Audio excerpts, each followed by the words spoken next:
Well, our World Series, our College World Series is over. Go, we are finished. We're done. That was rather abrupt. And sadly for TCU fans, so are the Frogs. Yeah, that's what we're talking about here. Right. Back-to-back losses, 2 nights in a row to a Coastal Carolina team that is awfully stout. Those guys are experienced.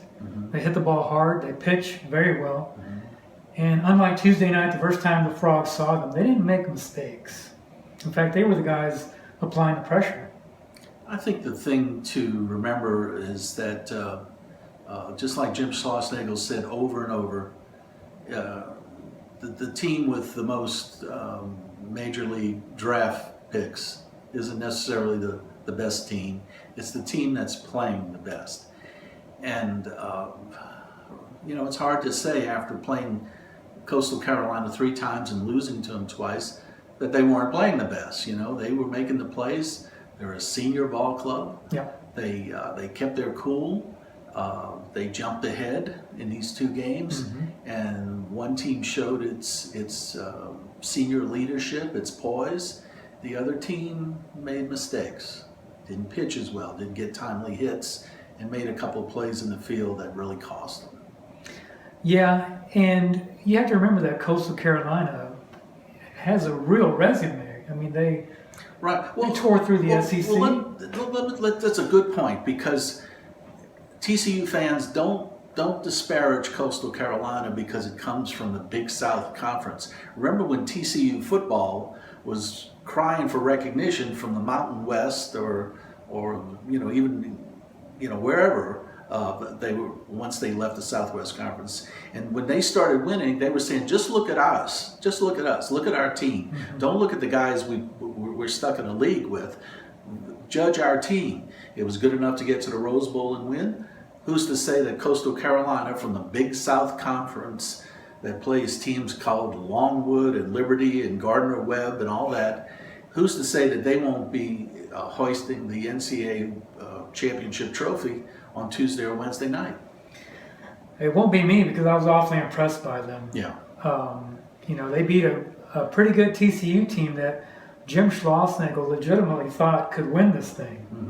And after they start 2-0, they had the tournament set up for them. They just didn't get as sharp a pitching as Coastal did in those 2 games, and quite as sharp a defense, and the timely hitting wasn't there. All those things, none of those things by themselves caused those losses, but you add them up, they just didn't stack up as high as Coastal Carolina did. I've been here now for all 4 TCU College World Series experiences. I've watched them leave after being eliminated all 4 times. This one is different. This one hurt. You can tell. This one is going to leave a mark. That's what I wrote for in the morning. This one was within their reach. They knew they had the kind of club that was capable of winning it. They had 2 shots to do it. They couldn't do it. And now they're going home empty-handed, and it hurts. It's going to hurt. It's going to hurt for a while. What they do with it, we'll see, because they're going to have a lot of guys back next year. Yeah, and thoughts naturally turn to next year. Schlossnagle said he thinks 8 of the 9 will be back in the lineup. He's got to figure out. He's got to learn what Traver and Trigloff are going to do about their pro futures, but certainly they'll be stacked. But then he made a really interesting point.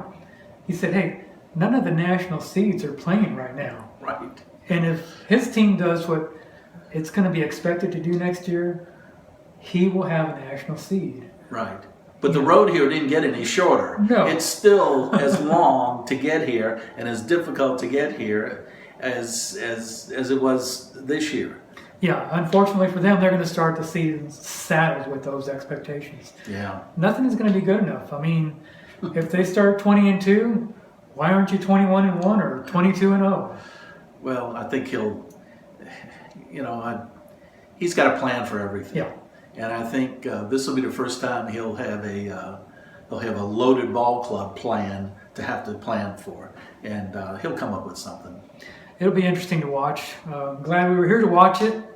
This week was a lot of fun. This is a great event. Yeah. I hope everyone gets to come here sometime. It's a wonderful event. Omaha is a very nice place, underrated certainly, This is one of the best run, most quality events that a sports fan can treat themselves to. I hope one of these days all TCU fans get to follow their teams here. It's good baseball, good teams, and good times, which we had a great time too. Thank you guys for joining us. We're glad you were with us, and we'll catch up with you, I'm sure, next year at a ballpark somewhere.